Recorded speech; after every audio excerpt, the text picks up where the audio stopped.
Khatri dental care, दांतों का अस्पताल, डॉक्टर अरुण खत्री, डॉक्टर नीलिमा बर्डे खत्री। समय सुबह 9 बजे से रात्रि 8 बजे तक। सभी प्रकार के कॉस्मेटिक डेंटल ट्रीटमेंट उपलब्ध।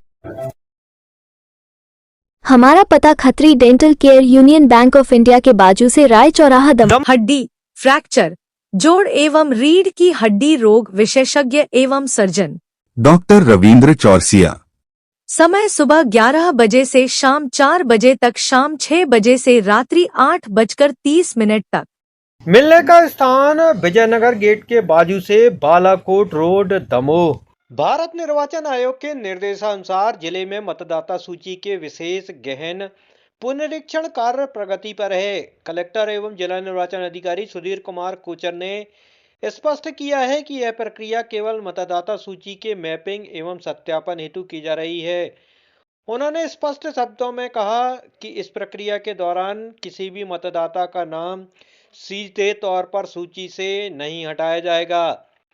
कलेक्टर कोचर ने बताया कि यदि किसी मतदाता की मैपिंग किसी कारण से नहीं हो पाती है तो ऐसे मामलों में संबंधित व्यक्ति को नोटिस जारी कर सुनवाई का अवसर दिया जाएगा। इस दौरान नागरिक अपनी आपत्ति दर्ज करा सकते हैं या स्पष्टीकरण प्रस्तुत कर सकते हैं। प्रत्येक मामले की अंतिम सुनवाई निर्वाचक रजिस्ट्रीकरण अधिकारी एसडीएम द्वारा की जाएगी। उन्होंने कहा कि यदि कोई मतदाता निर्णय से असंतुष्ट होता है तो वह प्रथम अपील कलेक्टर के समक्ष तथा द्वितीय अपील मुख्य निर्वाचन पदाधिकारी मध्य प्रदेश भोपाल के समक्ष प्रस्तुत कर सकता है।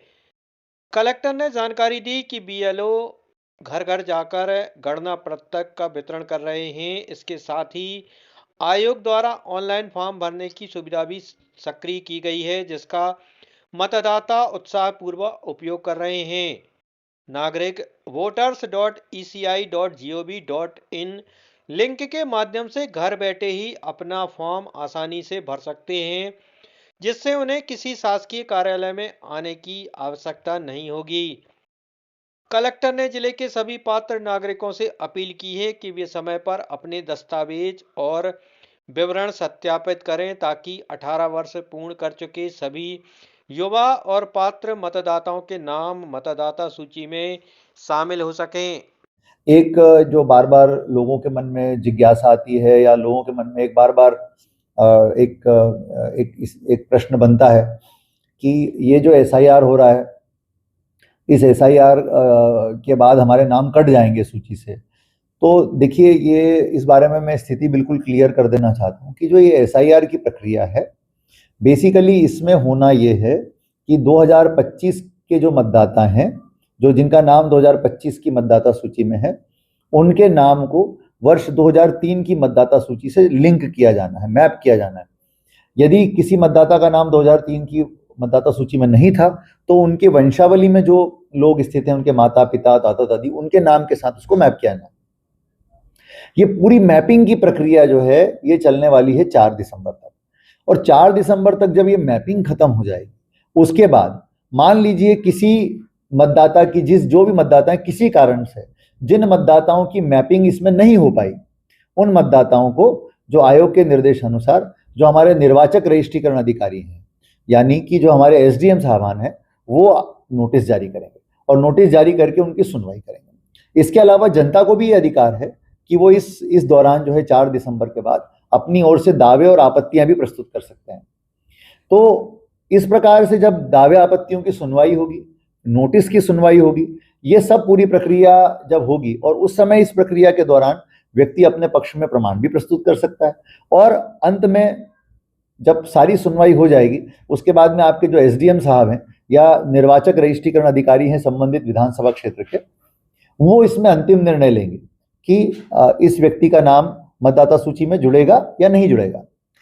यहां पर भी बात खत्म नहीं होती है। यदि मान लीजिए कोई व्यक्ति उनके निर्णय से व्यथित है, उनको वो निर्णय जो है, उनको ऐसा लगता है कि ये निर्णय से वो पीड़ित हैं या वो इस निर्णय से असहमत हैं, असंतुष्ट हैं, तो ऐसी स्थिति में वो कलेक्टर के पास, यानी मेरे पास, जिला निर्वाचन अधिकारी के पास इसकी प्रथम अपील कर सकते हैं।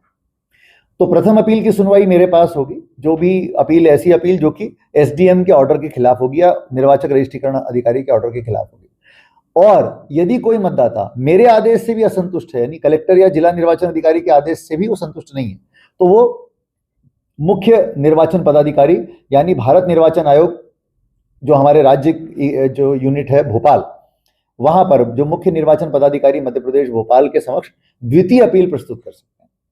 तो कहने का मतलब ये है कि ये जो पूरी मैपिंग और लिंकिंग की एक्सरसाइज है, इसमें जो नाम उसमें लिंक नहीं होंगे, सीधे सीधे किसी के नाम नहीं कटेंगे। इसमें ये होने वाला है कि व्यक्ति को सुनवाई का अवसर दिया जाएगा पूरा, है ना, और उसके बाद फिर जो है निर्णय स्पीकिंग ऑर्डर यानी बोलता हुआ आदेश जारी करके संबंधित सक्षम प्राधिकारी इसमें निर्णय लेंगे।